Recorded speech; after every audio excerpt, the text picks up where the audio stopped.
देहि में तनियम कृष्ण त्वाम अहम शरणम गतः। अथ श्री वाल्मीकि रामायण प्रथम खंड महात्म्य द्वितीयो अध्यायः। नारद सनत कुमार संवाद। सुदास या सोमदत्त नामक ब्राह्मण को राक्षसत्व की प्राप्ति तथा रामायण कथा श्रवण द्वारा उसका उद्धार। ओम नमः शिवाय, ओम नमः शिवाय, ओम नमः शिवाय। ओम नमो भगवते वासुदेवाय। ओम देवकी सुत गोविंद वासुदेव जगतपति देहि में तनियम कृष्ण त्वाम अहम शरणम गतः। ऋषयः ऊचु कथम सनत्कुमाराय देवर्षिर्नारदो मुनिः प्रोक्तवानो सकलानो धर्मान् कथं तो मिथिला मिलिता बुभौ। ओम नमः शिवाय। कस्मिन् क्षेत्रे स्थितौ तातो ताबुभौ ब्रह्मवादिनो यदुक्तं नारदेनास्मै तत् त्वं ब्रूहि महामुने। ओम नमः शिवाय, ओम नमः शिवाय। सूतुवाचो सनकाद्या महात्मानो ब्राह्मणस्तनया स्मृता निर्ममा निरहंकारा सर्वे ते यूर्धरेतसः। ओम नमः शिवाय। एकदा ब्राह्मणः पुत्रा सनकाद्या महौजसा मेरुशृङ्गे समाजगमुर्वीक्षितुं ब्राह्मणः सभां तत्र गंगां महापुण्यां विष्णुपादोद्भवां नदीं निरीक्ष्य स्नातुमुद्युक्ताः सीताख्यां प्रथितौजसा। एतस्मिन्नन्तरे विप्रा देवर्षिर्नारदो मुनिः आजगामोच्चरन् नाम हरेर्नारायणादिकं नारायणाच्युतानन्तो वासुदेवो जनार्दनो यज्ञेश यज्ञपुरुषो राम विष्णु नमोऽस्तुते इत्युच्चरन् हरेर्नामोपाययन्यखिलं जगतो आजगाम स्तुवन् गंगां मुनिर्लोकैक पावनीमो। अथायान्तं समुदीक्ष्य सनकाद्या महौजसा यथार्हमर्हणं चक्रुर्बबन्धे सोऽपि मुनीनो। अथ तत्र सभामध्ये नारायणपरायणं सनत्कुमारः प्रोवाचो नारदं मुनिपुङ्गवं। सनत्कुमार उवाच सर्वज्ञोऽसि महाप्राज्ञ मुनीशानां च नारद हरिभक्तिपरो यस्मात् त्वत्तो नास्त्यपरोऽधिकाः। ओम नमः शिवाय। येनेदमखिलं जातं जगत स्थावर जंगमं गंगापादोद्भवा यस्य कथं सा ज्ञायते हरिः अनुग्राह्योऽस्मि यदि ते तत्त्वतो वक्तुमर्हसि। ओम नमः शिवाय। नारद उवाच नमः पराय देवाय परात् परतराय च अपरात् परनिवासाय सगुणा वायुणाय च। ओम नमः शिवाय, ओम नमः शिवाय। ज्ञानाज्ञान स्वरूपाय धर्माधर्म स्वरूपिणे विद्या विद्या स्वरूपाय स्वस्वरूपाय ते नमः। ओम नमः शिवाय, ओम नमः शिवाय। यो दैत्यहन्ता नरकान्तकश्च भुजाग्रमात्रेण च धर्मगुप्ता भूभार संघात विनोद कामं नमामि देवं रघुवंशदीपम्। अविर्भूतश्चतुर्धाम या कपिभिः परिवारितः अविर्बभूतश्चतुर्धाया कपिभिः परिवारितः हतवान् राक्षसानीकं रामं दाशरथिं भजे एवामादीन्यनेकानि चरितानि महात्मनः तेषां नामानि संख्यातुं शक्यन्ते नाब्धकोटिभिः। ओम नमः शिवाय, ओम नमः शिवाय, ओम नमः शिवाय। ओम नमो भगवते वासुदेवाय। ओम देवकी सुत गोविंद वासुदेव जगतपते देहि में तनियम कृष्ण त्वाम अहम शरणम गतः। ओम नमः शिवाय, ओम नमः शिवाय। महिमानं तु यन्नाम्ना परम गन्तुं न शक्यते मनुभिश्च मुनीन्द्रैश्च कथं तं क्षुल्लको भजेत यान्नाम्नः स्मरणेनापि महापातकिनोऽपि ये पवनत्वं प्रपद्यन्ते कथं स्तोष्यास्मि क्षुल्लधीः रामायण पराये तु घोरे कलयुगे द्विजाम् तः एव ता एव कृतकृत्याश्चो तेषां नित्यं नमोऽस्तु ते ऊर्जे मासीसिते पक्षे चैत्रे माघे तथैव च नावाना किल श्रोतव्यं रामायण कथामृतम् गौतम सापता प्राप्ता सुदासु राक्षसीं तनुं रामायण प्रभावेण विमुक्तिं प्राप्तवान् सो सनत्कुमार उवाच रामायण क्रेन प्रोक्तं सर्वधर्म फलप्रदं प्राप्तः कथं गौतमेनो सौदासो मुनिसत्तमाः रामायण प्रभावेण कथम भूयो विमोक्षिताः अनुग्राह्योऽस्मि यदि ते तत्त्वतो वक्तुमर्हसि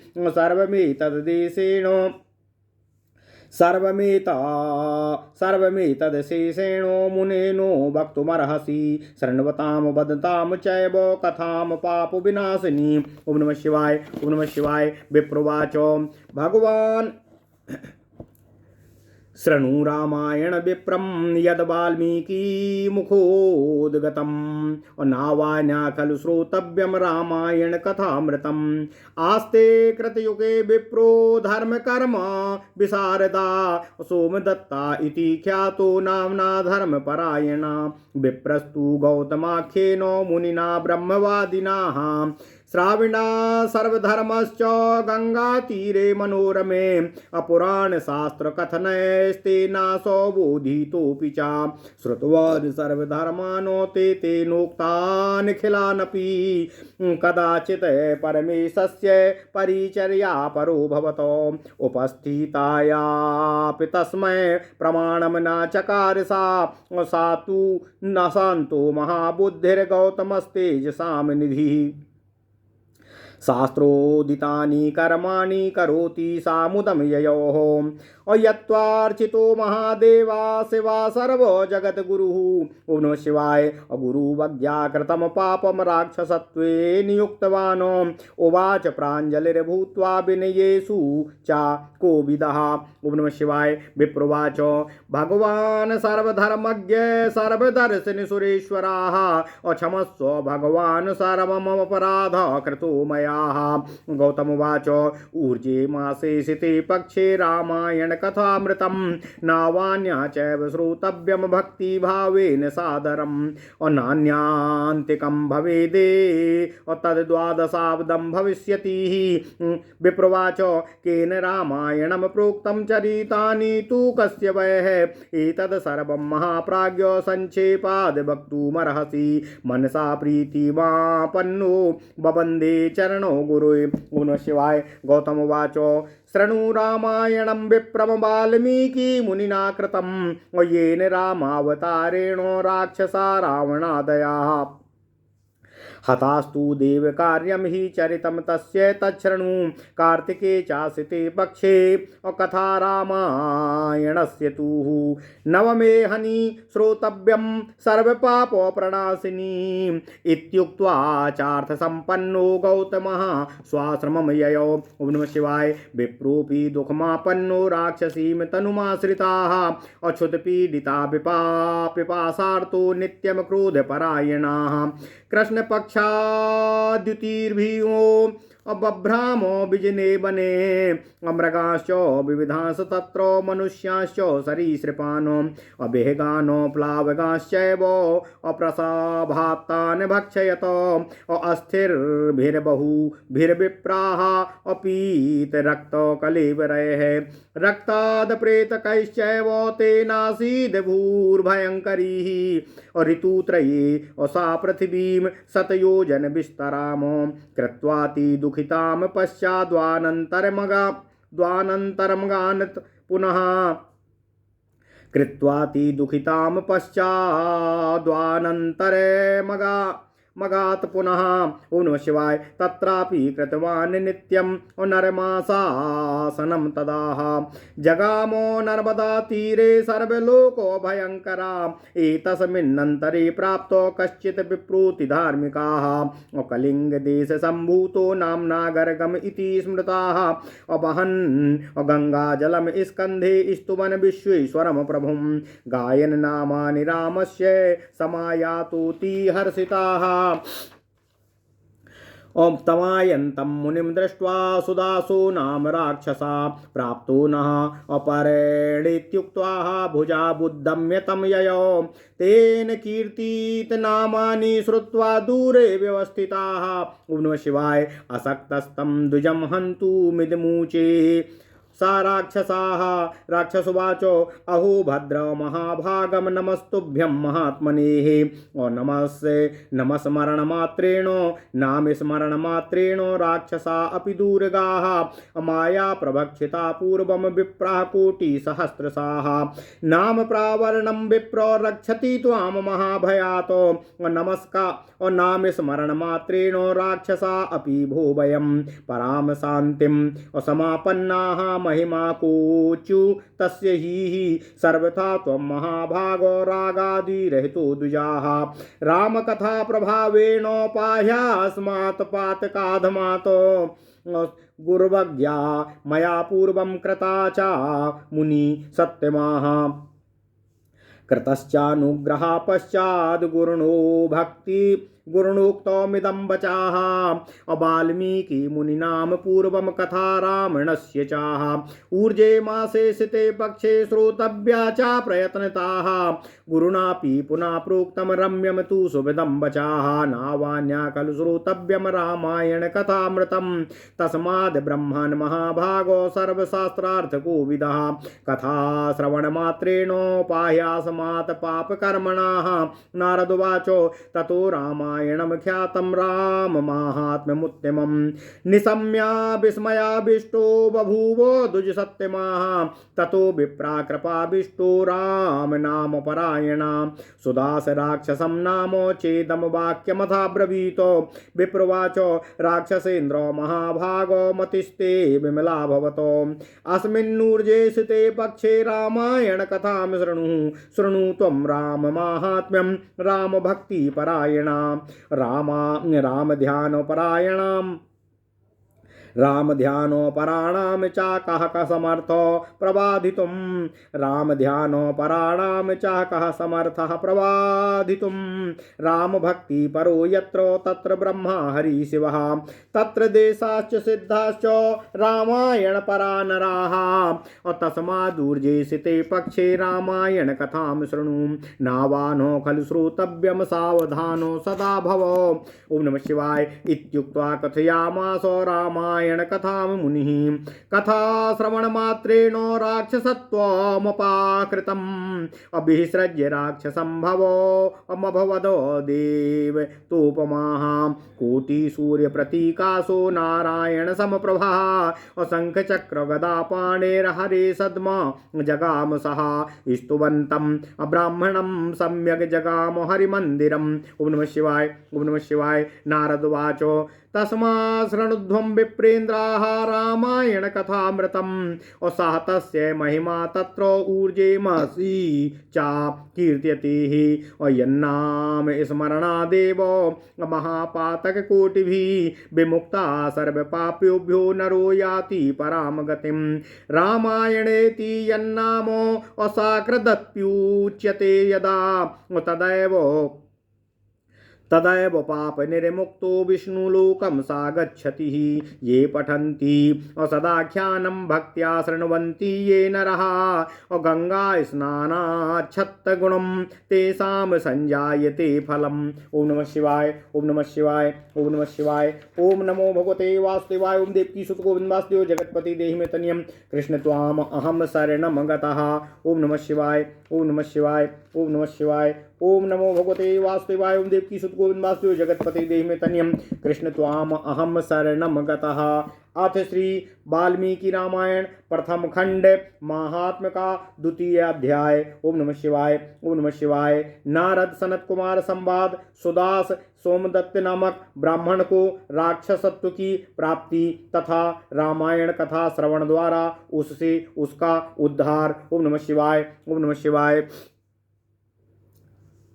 ऋषियों ने पूछा, हे महामुने, देवर्षि नारद मुनि ने सनत कुमार जी से रामायण संबंधी संपूर्ण धर्मों का किस प्रकार से वर्णन किया था उन दोनों ब्रह्मवादी महात्माओं का किस क्षेत्र में मिलन हुआ था? हे तात, वे दोनों कहाँ ठहरे हुए थे? नारद जी ने उनसे जो कुछ कहा था वह सब आप हम लोगों को बताने की कृपा करें। सूत जी ने कहा, हे मुनिवरों, सनक आदि महात्मा भगवान ब्रह्मा जी के पुत्र माने गए हैं। उनमें ममता और अहंकार तो नाम मात्र से भी लिप्त नहीं है। वे सब के सब ऊर्ध्वरेत्रा अर्थात नैष्ठिक ब्रह्मचारी हैं। मैं आप लोगों से उनके नाम बताता हूँ, आप उसका श्रवण करें। सनक, सनंदन, सनत कुमार और सनातन, ये चारों सनकादि कहे गए हैं। वे भगवान श्रीहरि विष्णु के परम भक्त और महात्मा हैं। सदा ब्रह्म के ही चिंतन में लगे रहते हैं, बड़े ही सत्यवादी हैं तथा सहस्त्रों सूर्यों के समान तेजस्वी एवं सदा मोक्ष के अभिलाषी हैं। एक दिन वे महातेजस्वी ब्रह्मपुत्र सनकादि ब्रह्मा जी की सभा देखने के लिए मेरू पर्वत के शिखर पर गए। वहां भगवान श्री हरि विष्णु के चरणों से प्रकट हुई परम पुण्यमयी गंगा नदी, जिन्हें सीता भी कहते हैं, वह बह रही थीं। उनका दर्शन करके वे तेजस्वी महात्मा उनके जल में स्नान करने को उद्यत हुए। हे ब्राह्मणों, इतने में ही देवर्षि नारद मुनि भगवान नारायण आदि के नामों का उच्चारण करते हुए वहां पर आ पहुँचे। वे नारायण, अच्युत, अनंत, वासुदेव, जनार्दन, यज्ञेश, यज्ञ पुरुष, राम, विष्णु, आपको नमस्कार है। इस प्रकार भगवान श्रीहरि नारायण का उच्चारण करके संपूर्ण जगत को पवित्र बनाते हुए एकमात्र लोक पावनी गंगा की स्तुति करते हुए नारद जी वहां आ पहुँचे। उन्हें आते देख महातेजस्वी सनकादि मुनियों ने उनकी यथोचित पूजा की तथा नारद जी ने भी उन मुनियों को मस्तक झुकाकर प्रणाम किया। तदनंतर वहां मुनियों की सभा में सनत कुमार जी ने भगवान नारायण के परम भक्त मुनीश्वर नारद जी से इस प्रकार कहा। सनत कुमार जी ने कहा, हे नारद जी, हे महाप्राज्ञ नारद जी, आप समस्त मुनीश्वरों में सर्वज्ञ हैं, सदा भगवान श्रीहरि विष्णु जी की भक्ति में ही तत्पर रहते हैं, अतः आपसे बढ़कर दूसरा कोई उनका अनन्य भक्त नहीं है। इसलिए हम आपसे पूछते हैं कि जिसने समस्त चराचर जगत की उत्पत्ति की है तथा ये गंगा जी जिनके श्री चरणों से प्रकट हुई हैं, उन भगवान श्रीहरि विष्णु के स्वरूप का ज्ञान कैसे होता है? यदि आपकी हम लोगों पर कृपा हो तो हमारे इस प्रश्न का यथार्थ रूप से विवेचन करते हुए उत्तर देने की कृपा कीजिए। नारद जी ने कहा, जो पर से भी परतर है, उन परम देव श्री राम जी को नमस्कार है। जिनका निवास स्थान परम धाम उत्कृष्ट से भी उत्कृष्ट है तथा जो सगुण और निर्गुण रूप हैं, उन भगवान श्री राम जी को मेरा नमस्कार है, प्रणाम है। ज्ञान, अज्ञान, धर्म, अधर्म तथा विद्या और अविद्या, ये सब जिनके अपने ही स्वरूप हैं तथा जो सबके आत्मस्वरूप हैं, उन परमेश्वर श्री राम को नमस्कार है।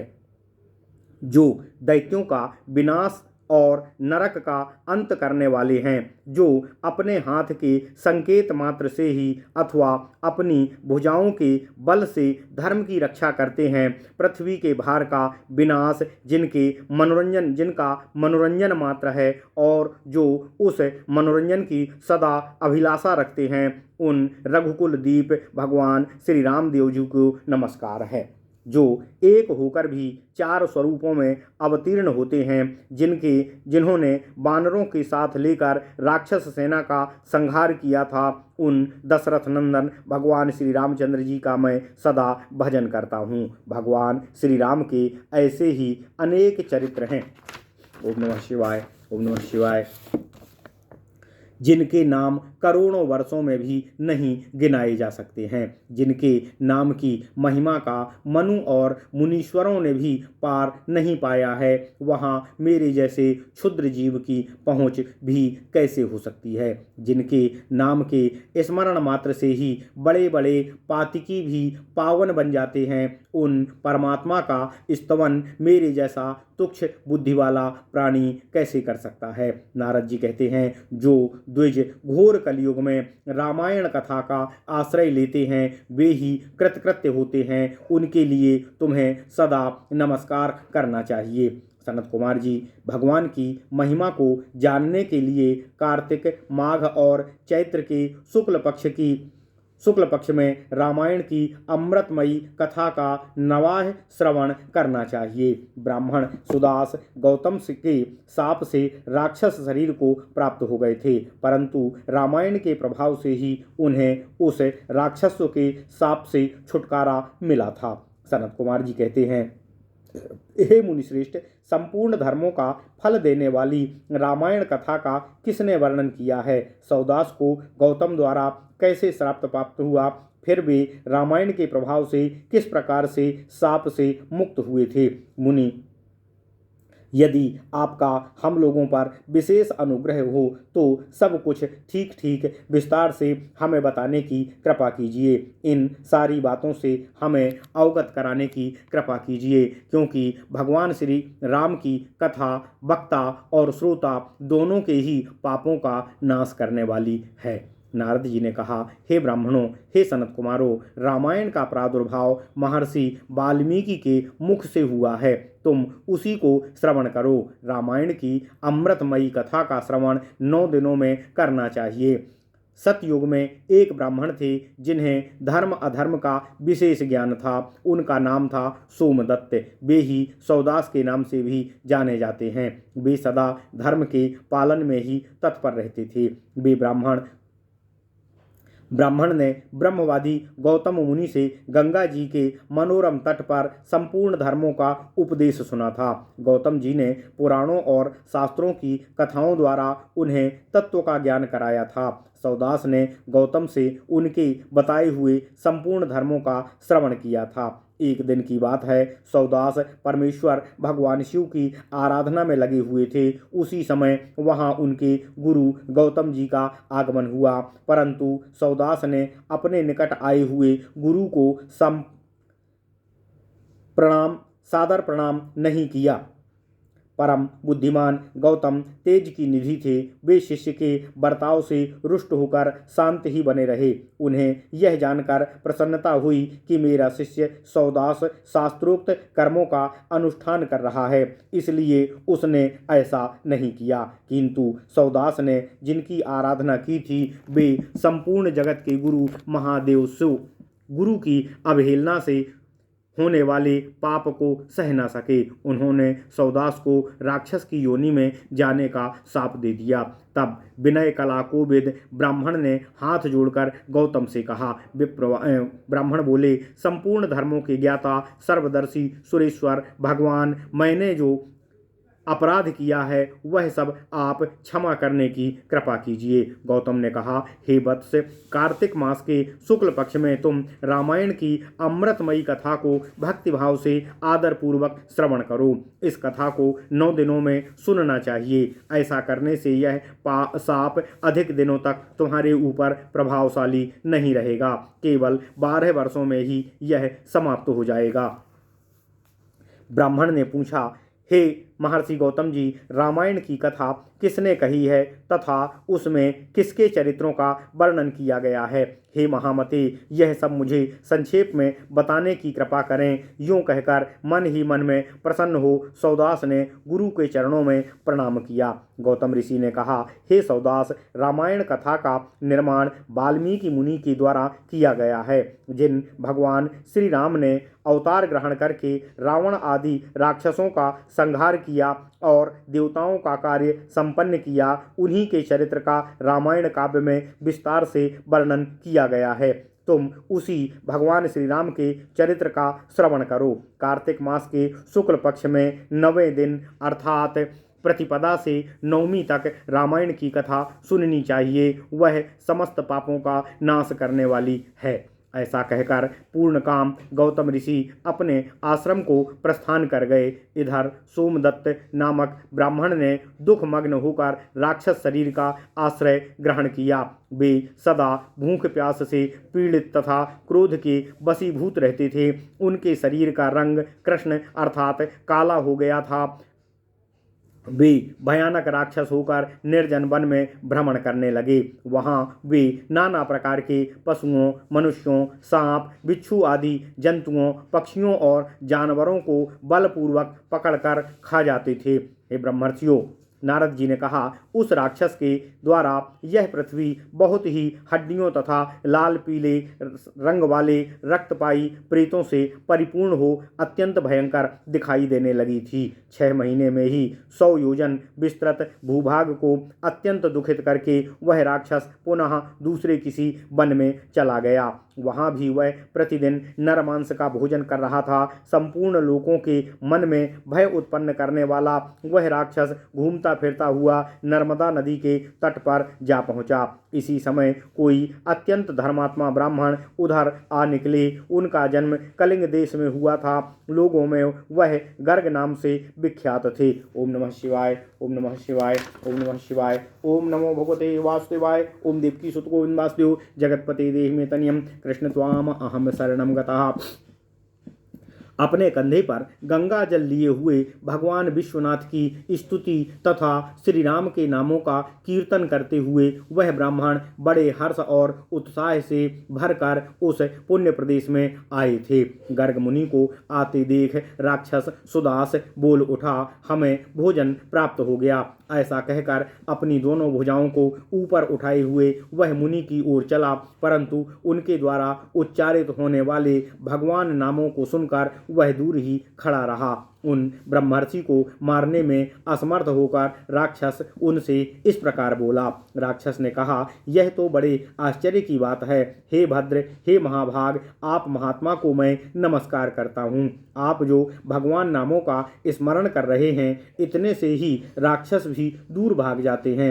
मैंने पहले कोटि सहस्त्र ब्राह्मणों का भक्षण किया है। हे ब्राह्मण, आपके पास जो नाम रूपी कवच है, वही राक्षसों के महान भय से आपकी रक्षा कर रहा है।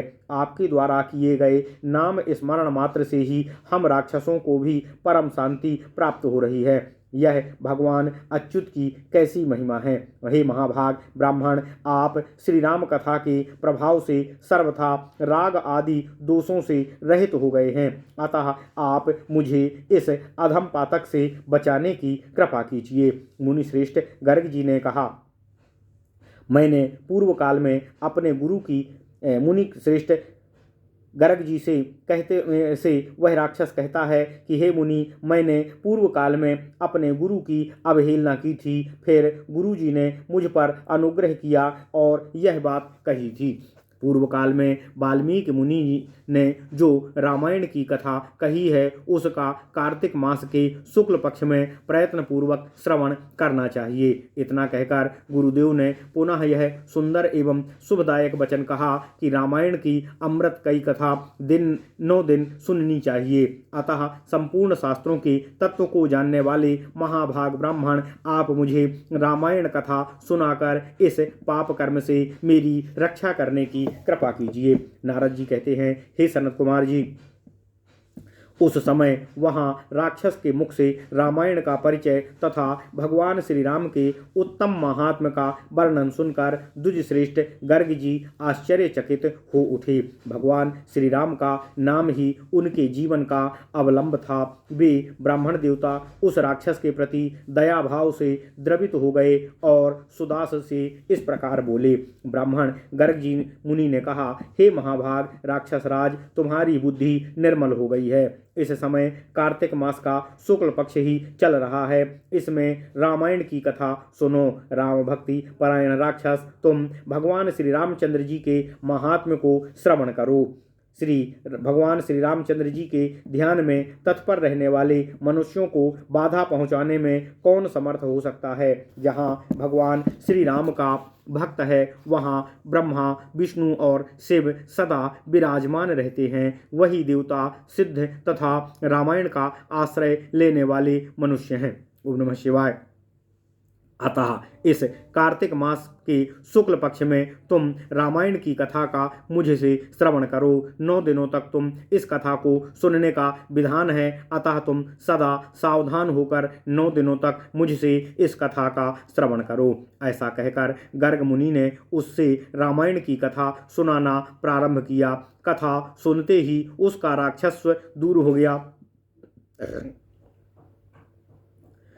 गया। राक्षस भाव का परित्याग करके वह देवताओं के समान सुंदर, करोड़ों सूर्यों के समान तेजस्वी और भगवान नारायण के समान कांतिवान हो गया। अपनी 4 भुजाओं में शंख, चक्र, गदा और पद्म धारण किए हुए वह भगवान श्रीहरि के वैकुंठ धाम को चला गया। ब्राह्मण गर्ग मुनि की भूरी भूरी प्रशंसा करता हुआ वह भगवान के उत्तम धाम में जा पहुंचा। नारद जी कहते हैं, हे विप्रगणों, हे सनत कुमारों, आप लोग भी इस रामायण की अमृतमयी कथा का श्रवण कीजिए। इसके श्रवण की सदा ही महिमा है, किंतु कार्तिक मास में विशेष बताई गई है। रामायण के नाम का स्मरण करने से ही मनुष्य करोड़ों महापातकों तथा समस्त पापों से मुक्त हो परम गति को प्राप्त होता है। मनुष्य रामायण इस नाम का जब एक बार भी उच्चारण करता है तभी वह समस्त पापों से मुक्त हो जाता है और अंत में भगवान श्री हरि विष्णु के लोक में प्राप्त होता है। ओम नमः शिवाय। जो मनुष्य सदा भक्तिभाव से रामायण कथा को पढ़ता है अथवा सुनता है, उन्हें गंगा स्नान की अपेक्षा 100 गुना पुण्य फल की प्राप्ति होती है। ओम नमः शिवाय, ओम नमः शिवाय, ओम नमः शिवाय। इति श्री स्कंद पुराणे उत्तरखंडे नारद सनत कुमार संवादे रामायण महात्मने राक्षस मोक्षणम नाम 2 अध्यायः। इस प्रकार श्री स्कंद महापुराण के उत्तरखंड में नारद सनत कुमार संवाद के अंतर्गत वाल्मीकि रामायण महात्म के प्रसंग में राक्षस का उद्धार नामक 2 अध्याय पूर्ण हुआ। ओम नमः शिवाय, ओम नमः शिवाय, ओम नमः शिवाय। ओम नमो भगवते वासुदेवाय। ओम देवकी सुत गोविंद वासुदेव जगतपते देहि में तनियम कृष्ण त्वाम अहम शरणम गतः। ओम नमः